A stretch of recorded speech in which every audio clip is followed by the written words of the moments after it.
If you're not already subscribed to this YouTube channel, go ahead and hit the subscribe button now, along with the bell icon so you can be notified whenever a new video is posted. And if you're already subscribed, check and make sure that YouTube hasn't unsubscribed you. And of course, be sure to give the video a like as well as share it on your social media. The white supremacists hate that. And now, the Sunday address. Oh God, I guess we gotta talk about this, because people have mentioned it, and I suppose something has to be said. You know, these bootlicks are like bad pennies, they just keep coming up, and nobody wants them. We already talked about Angela Rye with lettuce and tomatoes on the side, and how she's starting some podcast, and then one of her partners in slime is Andrew Big Bussy Gillum and Tiffany Cross. Well, she's finally come out of hiding, and she's trying to do the same thing Stephen A. Schmidt was doing, trying to see if they could find a way to ride on the coattails of Cat Williams' viral video. So she decided that she was going to talk about her time at MSNBC and why she got canned. Though not surprisingly, it's the things that she chose to omit that were a hell of a lot more interesting than the few things that she said. So I used to appear on MSNBC all the time. And I was never paid. There are paid contributors and there are people who go on for free. Elie Mystal is one of the most brilliant voices. He's on that network frequently. He has never been paid for his brilliant contributions, nor for the viewers that he brings to the network. So keep in mind when y'all see on social media comments and people say, well, they getting paid millions to get up there and say whatever. No, very few people are paid contributors. And when it comes to people who look like us, even fewer people. You know, anybody who says that Elie Mystal is brilliant and heaps praise on that clown, that's certified stupid right there. Notice when she says, when y'all see on social media people saying we get paid millions to be on these networks, she was directly responding to what I've been saying. Well, first of all, Tiffany, since I know you're listening to me, I never said you get paid millions because I can't imagine any media executive desperate or foolish enough to pay you that much. And secondly, these Negroes you see on TV, they are able to use the fact that they are on television occasionally as a way to get speaking engagements, book deals, speak at colleges and such. They play off of that. So even when you don't get a check from the white network, you're still able to parlay your appearances on there into a check. Being on television is seen as being important. That's how astrophysicist Neil deGrasse Tyson became a household name. Michael Eric Dyson will kiss any white racist behind just to get some airtime. He sure did with Bill Maher. But she is overblowing it quite a bit. Doing things without getting paid, that's what some people like to call paying their dues or getting exposure. The people you see taking part in panels are often hoping to get a weekend show on the network or a regular paying gig. Tiffany Cross certainly parlayed it into that, and it worked. Notice how she left that part out? And she's not alone, so nice try, Tiff. I take the Fred Hampton philosophy of being inclusive in our battles. So I was very intentional. Obviously, I'm showing up for Black folks, talking about Black folks. I'm a Black woman. That's my first priority. But I wanted to be sure to include stories that were relevant to our fellow countrymen, like the Asian American Pacific Islander community, like the Latino community, like Indigenous. How often do you see Native Americans on platforms telling their stories, testifying, talking about what's happening with them? Now you knew this one was coming. She can't just stand on her own 2 feet to justify her behavior. She tries to hide behind the coattails of Black icons. Well, it was Fred Hampton's fault. He made me do it. She goes on to name drop Fred Hampton just before she goes into a rant about how she wanted to stick up for every other group except for us. As if the other anchors on MSNBC and CNN weren't doing the same thing she was doing, like she was blazing trails. She wasn't. She was doing the same thing everybody else was doing. Joke Reed, Rachel Maddow, Don Lemonade. Everyone else on MSNBC and CNN were already carrying water for everybody else. We needed someone to point out that Black people need a hate crime law and to hold the Democrats accountable and bring them on and grill them. That would be courage, but she never showed it. Did she ever say, hey, Donald Trump, you're president, why don't you go ahead and make sure that there's a hate crime bill for Black people? She never did that. Did she go hard in the paint for anything for us? Or did she do the usual one and done cover your behind mention of it so she could later on claim that she said something, one time, once every blue moon? And by the way, just to answer her question, how often do you see Native Americans on television telling their stories? Well, these Native American groups ganged up on Black members of their tribes and voted them out. She didn't mention that. The reason Black people aren't representing them is because they made it clear they didn't want anything to do with us. Notice how Tiffany Cross left that part out. So when you start talking about that allies stuff, and we're trying to put together coalitions, this is the level of denial that you have to engage in. You have to pretend as if history just started when Trump became president. From the start of my show to the very last show I did, it was a battle Every single week, it was a battle to cover things that I wanted to talk about. The network's philosophy was Trump, Trump, Trump, Trump, Trump, Trump. They wanted me to be part of the echo chamber, and I fought as hard as I could. I wanted to cover things like inhumane treatment in prisons. That's something that disproportionately impacts my community. Mental health among Black men. You see what she did there? She talks about how every week was a battle for her, clearly not one she was actually fighting for. She certainly wasn't mentioning reparations or anything of value to us. She didn't even try. She understands what a disappointment she was, because that's what she's trying to do. She's trying to clean up her sordid record, trying to basically try to reinvent it after the fact. She doesn't need to apologize for her behavior because we didn't expect anything from a mental midget like her in the first place. But her pathetic attempts at splaining, it sounds just like the putrid crap Obama was spewing when he saw how badly Hillary Clinton got stomped. Oh yeah, when he couldn't deny any longer that the bloom was off the rose and the black street was against him, he was seeing that he had become politically radioactive. It took a critical mass of Black people a little bit too long to figure it out, but eventually a lot of Black folks did see that Barack Obama was just the same old not-so-benign neglect that we had always been subjected to. And when he saw and heard that the reason that Black voter participation had been dropping off since 2013 was because of him, it started on his watch, then he started trying to give weak lip service to the idea that he knew what everyone was saying about, I don't know, some people feel like I should have been able to do more, but, you know, as president, there's other branches of government. Yeah, that didn't stop him from doing anything for white women, didn't stop him from doing anything for the immigrants or for the LGBT community. He lit up the White House after that Supreme Court ruling. But when it came to Black people, it was all about what he couldn't do. Only when we showed up. You see, that's the well that Tiffany Cross is drawing from here. Just like her idol Obama, she's trying to pull the same old con game, which is, well, let me go ahead and clean up what I did after the fact. I know it seemed like I could have said some things, but every day was a battle. Yeah, and she was on the side of the white media. That's whose side she was on in this battle. She gave her little litany of things that she spoke up for. And of course, she starts off with prison because she sees things with the exact same lens as the rest of the white media. It's a matter of Black folks are all criminals. She ain't talking about empowerment. Instead, well, Black people are all criminals. We got to be nicer to the little animals in the cage. That's where she's coming from. Nothing about actual tangibles for us. She sees the world through the same lens as those very same white anchors and colleagues that she complained about. That's why she fit in so well with them. But I held the line as best I could. Yeah. I held the line. I didn't acquiesce. Can you believe she had the nerve to say that?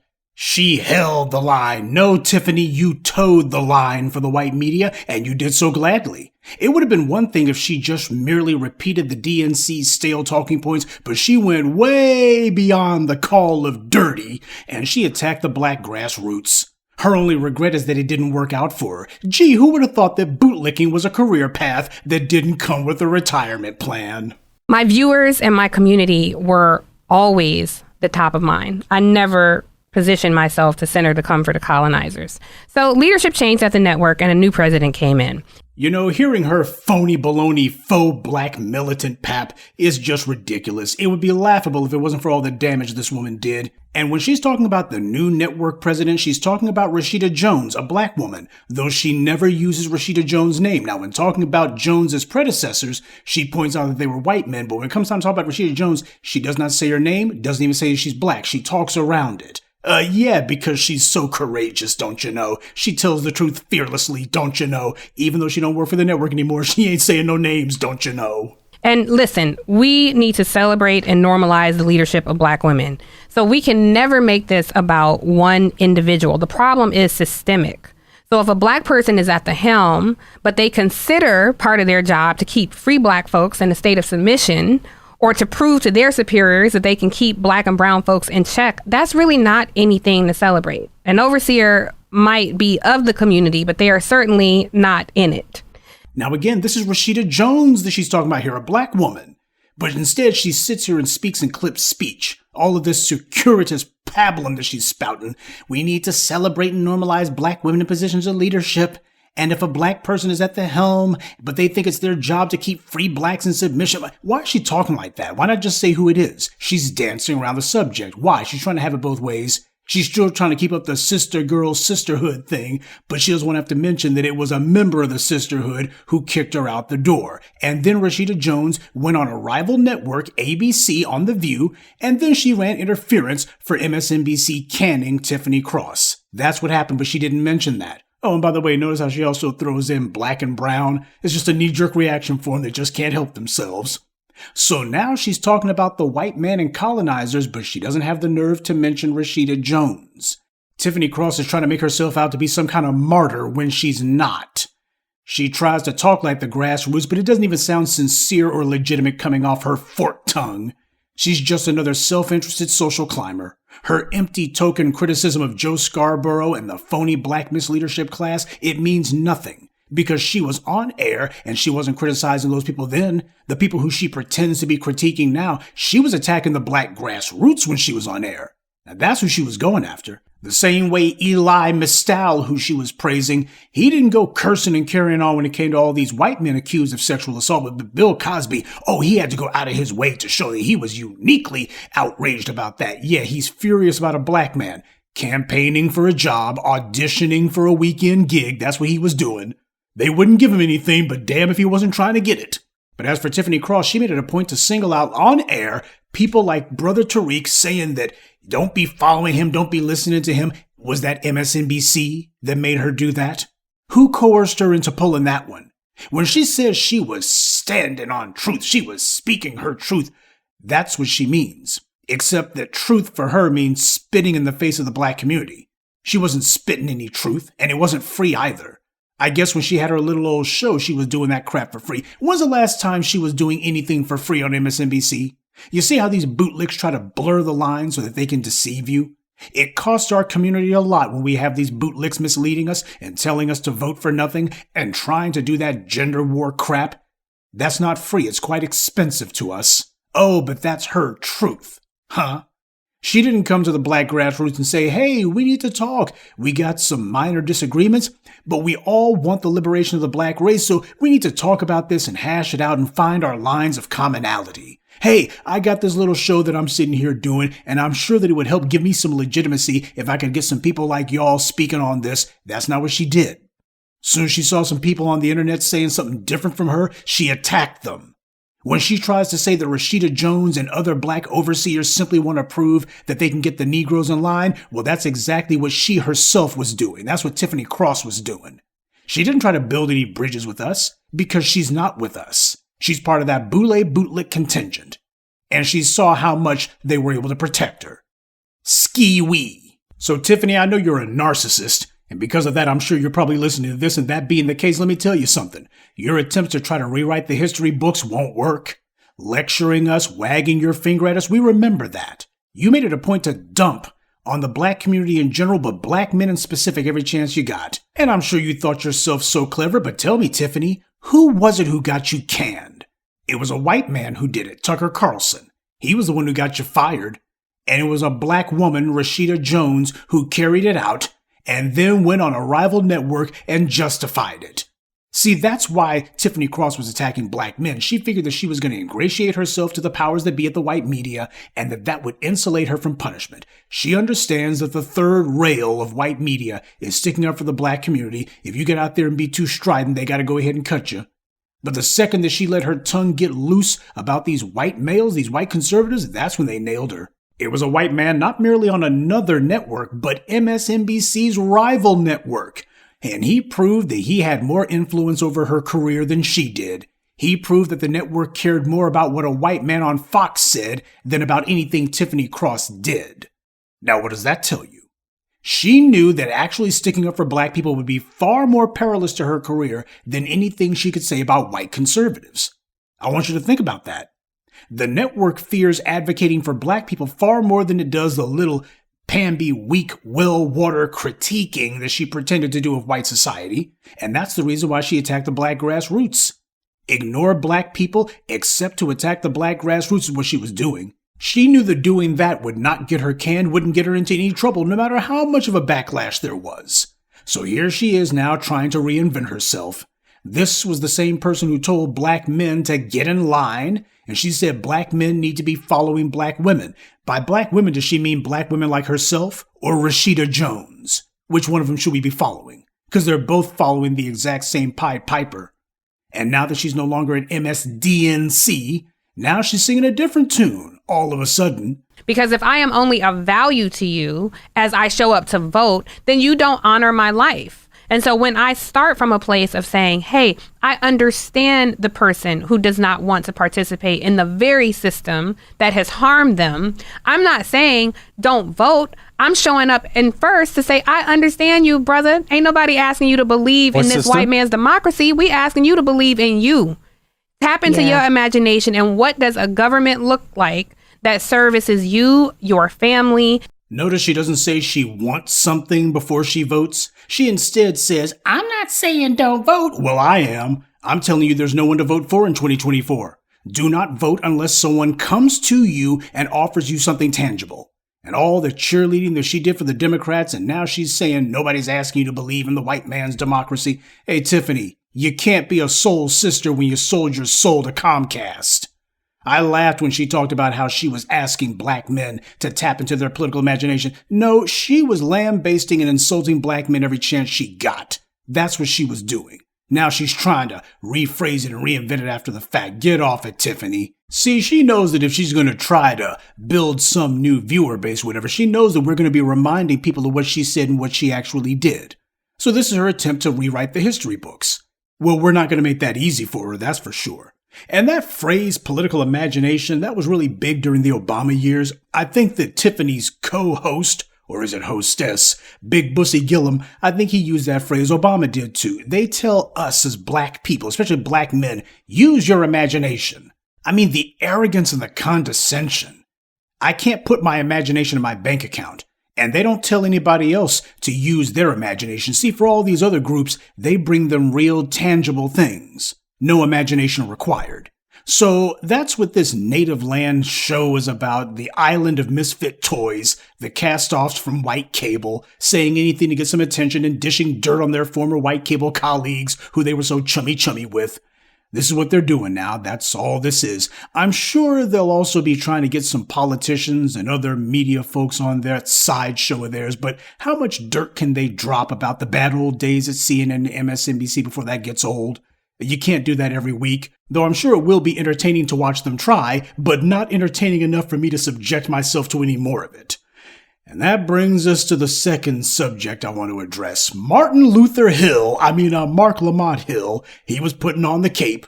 I mean, this dude's out here campaigning heavy to get some white media attention, trying to impress the white leftists, but it was a waste of time. If he was serious about advocating for the Palestinians, then he would have been advocating for black empowerment, full stop. You see, the South Africans, they can bring charges, but the charges have no teeth. Even if the International Court of Justice agreed with them and ruled in their favor, it would still be meaningless. See, this is why the bootlicks like Marc Lamont Shill aren't worthy of respect. Black people in the U.S. can't do anything for the Palestinians other than say we object to what the Israelis are doing. And that's not going to change anything.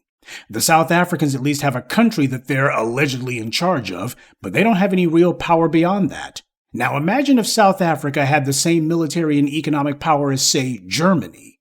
Not even as powerful as Britain or the US, but merely as powerful as Germany. A South Africa that was the number 4 economy in the world and the number 7th or 8th military power, that's a nation who, when they speak, their word would matter, even to the United States. Or at least it would matter a hell of a lot more than the current South Africa's word matters. And the same thing goes for black Americans. As long as we are the poorest and most oppressed people in America, we can advocate all we want, even for ourselves. It's not going to be moving the needle anywhere near as much as it would if we had power. So if you're truly serious about being a black man in America and sticking up for the downtrodden around the world, you cannot get around the fact that black people have to be empowered first. But that's the problem, though. Marc Lamont Shill is not actually trying to empower the black people. He's trying to empower himself. As it is, the South Africans' effort is mostly amounting to valiant advocacy at best, and the efforts of black Americans like Marc Lamont Shill are no better than virtue signaling. I'm doing this and saying this for the folks who I know are sympathetic to the Palestinians, or who are at least opposed to what the Netanyahu regime is up to. Marc Hill's sermonizing doesn't accomplish anything. Without power is just words. Joe Biden's certainly not worried about Marc Shill. That's the reason why neither he nor anyone else in his White House said anything about it. They know that this guy doesn't have any power, nothing's going to come from it. Without power, it's just words. Neither the Israelis nor the Biden administration are going to be intimidated. And truth be told, the Palestinians won't be grateful either. Where are the Arabs in the Middle East or in the United States who are trying to make a show of their indignation like Marc Lamont Shill was doing? Where are the Arab heads of state doing this? Where are they at the UN pounding the lectern and saying this will not stand? Where are the Arab American celebrities at screaming and yelling in their mosques or anywhere else? Don't you notice how the Arab world has been strangely quiet on this? The very people who you would think should be waving the flag for Palestine the most, and they're the main ones who ain't saying nothing. Now what does that tell you? And why is it that Marc Lamont Shill isn't saying anything about that? If you really want to try to bring maximum social pressure, you got to call out the fact that you got all of these prominent Arabs and Arab Americans and Arab nations who are not doing anything on behalf of Palestine. They're not saying anything either. They're all sitting back. But he ain't going to do that because this ain't about moral courage. This is about winning the news cycle. Shill got himself canned from CNN because of a pro-Palestine speech that he gave before the UN. And that's a shame that you had this black man who decided that he would go before the entire world and give a fiery speech, not on the behalf of black Americans, but on behalf of people on the other side of the world who he doesn't know, hasn't met, and truth be told, he ain't really doing much for. That's the problem. He could have gone before the UN and demanded reparations. He could have gone before the UN and remind the world of the historical debt that we are owed and of the oppression that we are subjected to daily. He could have gone before the world and demand that the U.S. government have sanctions placed on it until it pays its debts and stops its oppression of black Americans. But he didn't do that. Because as a white media bootlick, that traitor knows the rules of racism just like Tiffany Cross does. He knows that the best way to get disinvited from any media gig ever again is to upset the racial order in the U.S. He knows that rule number one of being on the white media airwaves or in their publications is to never, not even once, demand reparations or punishment for the U.S. government. See, he knew after CNN kicked him to the curb, he would land somewhere else, and he did. He's sitting here going over to BNC, that defunct zombie. And these days I hear that he pops up occasionally on Al Jazeera. I'm sure they're glad to have him. But he doesn't say anything about how you got all these Arabs who are not getting behind the Palestinians. That should be story number one. Make them get behind the Palestinians. See, they know what the truth is. This is begging for a job that he's doing, begging for attention, begging heavy. See, I'll stand in front of a room full of black people and I won't say a word on black people's behalf. See, I won't embarrass you on your network show by challenging the racist crap that they say. That's what he's doing, so don't kid yourself. Shill's little public displays are not courageous at all. Standing up for reparations would be. Calling out these Arab countries and telling them y'all need to be the ones out here standing out front, taking all these slings and arrows, that would be courageous. But that's the reason why he didn't go before the UN and do that, and he's still not doing it today. Like Tiffany Cross, Roly-Poly, Goldie Taylor, Melissa Harris, what's her name, they're all still pining away for another white media gig. They're all still holding out for another white media outlet to give them a job. So they know what they have to do. Goldie Taylor ain't had a white media gig since forever, and yet this pretend phony black advocate was only too happy to trash the black community as being inherently anti-Semitic. See, even when they're on the outs, they're still kissing the white media's behinds and still trashing black people.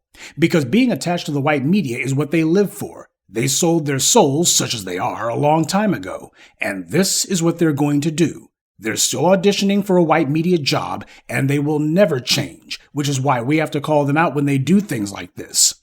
Marc Lamont Shill's political theatrics are not some victimless crime. It encourages everyone to dump on us and demand that we have to get out there to champion everybody else's cause. Yet again, you have black people who are doing all the work and everyone else standing back waiting to reap the benefits of our labors.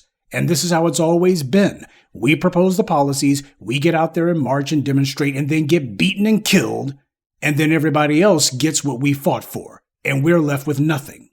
In this case, this isn't even something that we ostensibly might benefit from. This is straight political charity. Well, forget that. If this is so important to the Arabs and the Muslims, then let them get out there and show it. Let them take the slings and arrows and the tear gas and the attack dogs and the bullets. They've never gotten out there and put on the cape for us. Black people look like willing suckers when we play the fool like this. As Dr. John Henrik Clarke taught you, you cannot have an alliance with anyone unless you also have a way to punish them if they break the alliance. With this, you have the worst of both worlds. You can't actually do anything to help your ally, and considering that so many of these people come here as refugees, and they then treat us just as racist as the dominant society, we lack the means to punish them for breaking any sort of imagined alliance. I know that my speaking on this subject is repetitive to some folks and they don't like that I might harp on it, but it has to be since certain elements on the white left are hitting you with this nonstop. That's why I gotta come back to it. I don't favor Israel any more than I do Palestine. Any sort of dealings we have with others must be transactional. Michael Crapaport and Juliana Margulies can whine all they want about how in their imaginations they did black people a good turn. All I care about is what's been done for us lately. And the same goes for the Palestinians. Many of them come to the U.S. and they've come for decades. And as we've seen in Michigan, Los Angeles, New York, and elsewhere, they don't form political alliances with us. They treat us no differently than the dominant society, and the same goes for the Israeli immigrants to the U.S. Both have distanced themselves from us, and in many cases, they've actually helped the dominant society to go in on us. We've been here before. Black figures like Muhammad Ali refused to go to Vietnam. He did it as an act of conscience, and it cost him everything. Cost him his career, cost him money, cost him everything.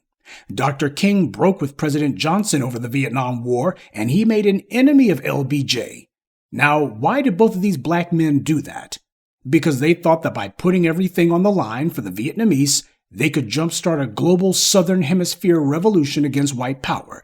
That's what they thought was going to happen. And they also fought so that immigration caps would be lifted and those Vietnamese could come to the U.S. And they thought that they would reciprocate when they got here. After all, surely they would be grateful for what Dr. King and Muhammad Ali and others sacrificed for on their behalf. But as we all know, what happened in reality was exactly the opposite. There was no reciprocation. People came to the U.S. and then immediately said, stay away from those black folks. There was no business alliances, no political alliances, no social alliances, or anything else.